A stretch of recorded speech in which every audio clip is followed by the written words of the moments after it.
एक बार एक राजा होता है। उस राजा के पास एक बकरी होती है। राजा ने पूरे राज्य में ऐलान करा दिया कि जो भी इस बकरी को पूर्ण रूप से संतुष्ट कर देगा, मतलब कि जिसके बाद ये भूखी नहीं रहे, उसको मैं इनाम दूंगा, बहुत बड़ा इनाम दूंगा। पूरे राज्य में ऐलान करा दिया। अब बड़े बड़े लोग आए बाहर से, रोज एक आदमी आता, आकर बकरी को लेकर जाता, पूरे दिन चराता, खिलाता पिलाता और वापिस राजा के सामने लेकर आता शाम को। और शाम को राजा एक टेस्ट करता, उसे एक हरी टहनी दिखाता, बकरी के सामने से हरी टहनी रखता। और बकरी की आदत है, जितना खिलाओ उतना बकरी खा जाएगी। ऐसे जो लोग बार बार खाते हैं उनको हम कहते हैं भाई तू बकरी की तरह खाता है, ऐसा। तो राजा टहनी करता, बकरी खा जाती। और राजा कहता देखो ये तो रह गई भूखी, नहीं भरा इसका पेट, ये तो भूखी है। दूसरे दिन और कोई आता, पूरे दिन लेकर जाता, चराता, खिलाता पिलाता, शाम को लेकर आता। राजा टहनी करता, बकरी खा जाती।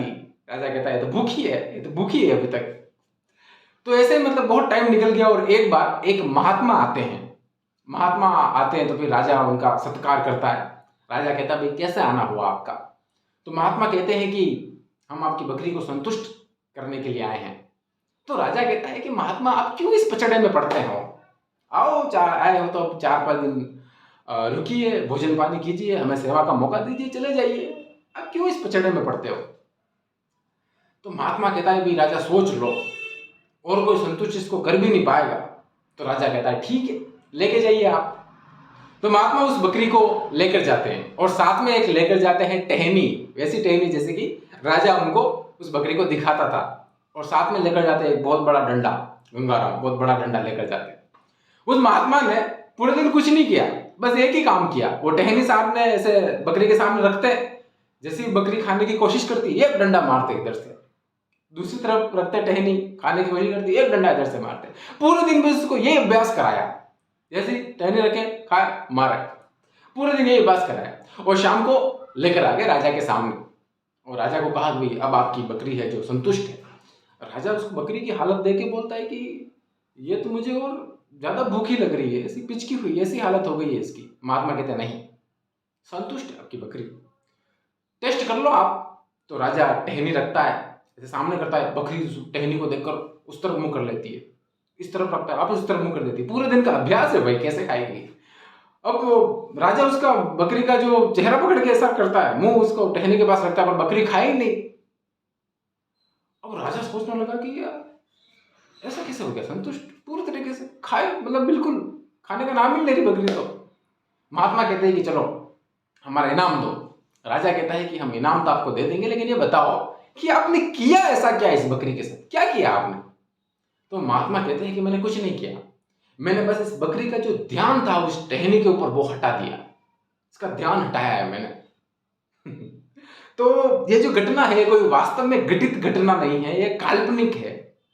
लेकिन इस घटना से हमें बहुत सीखने को मिलता है। ये कोई वास्तव में घटित घटना नहीं है, ध्यान रखना कि ऐसा कहीं नहीं हुआ कि किसी बकरी को इस तरीके से मारा गया, उसका ध्यान हटाने के लिए बार बार डंडे से मारा गया। नहीं, वास्तव में घटित घटना नहीं है, काल्पनिक है। लेकिन इससे हमें सीखने को ये मिलता है कि हमारे जो 5 सेंसेस है, 5 सेंसेस, ये इस बकरी की तरह होते हैं। 5 सेंसेस कौन कौन से? आंख, कान, नाक, जीवा और स्किन, टच। ये हमेशा बकरी की तरह होते हैं, ये कभी नहीं थकते।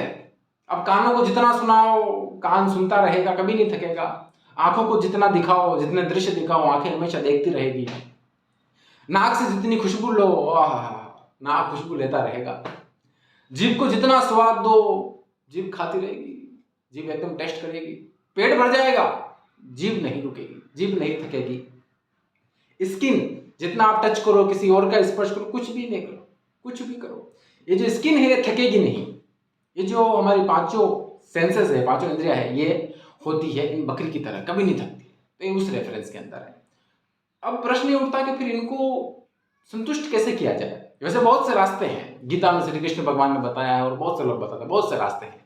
लेकिन जो इससे हमें सीखने को मिलता है वो ये है कि शीलता की लकड़ी से, जैसा कि महात्मा वो डंडा लेकर गए थे, तो शीलता के डंडे से बार बार इन सेंसेस के ऊपर प्रहार करके कंट्रोल करना।